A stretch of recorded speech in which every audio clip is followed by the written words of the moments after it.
The word we are learning today is 希望, hope. It represents an optimistic expectation or desire for a better future or a favorable outcome.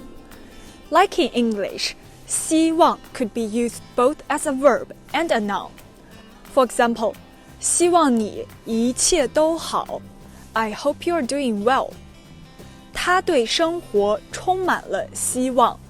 She is filled with hope for life. 希望 can be a driving force for positive results that can shape not only individual outcomes but also international relations.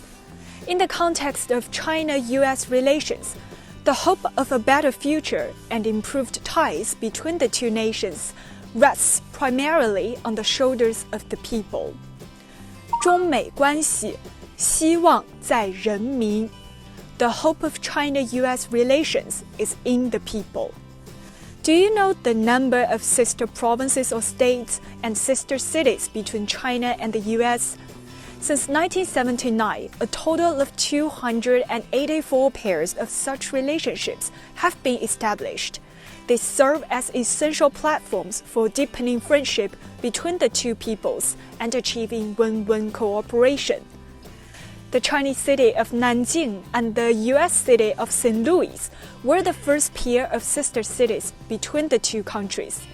St. Louis once presented a complete set of children's playground facilities to Nanjing, which was installed in Xuanwu Lake Park, creating many joyful childhood memories for the locals. Nanjing, on the other side, built a classic Chinese Jiangnan-style garden at Missouri Botanical Garden in St. Louis.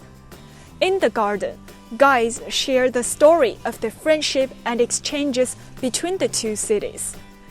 Through videos, they introduce the culture and customs of Nanjing, which the people of St. Louis highly appreciate.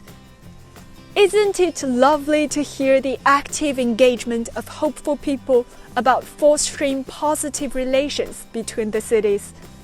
And these positive people-to-people interactions eventually transcend local boundaries and resonate on a larger scale, building more harmonious China-US relations. 希望 hope 你学会了吗？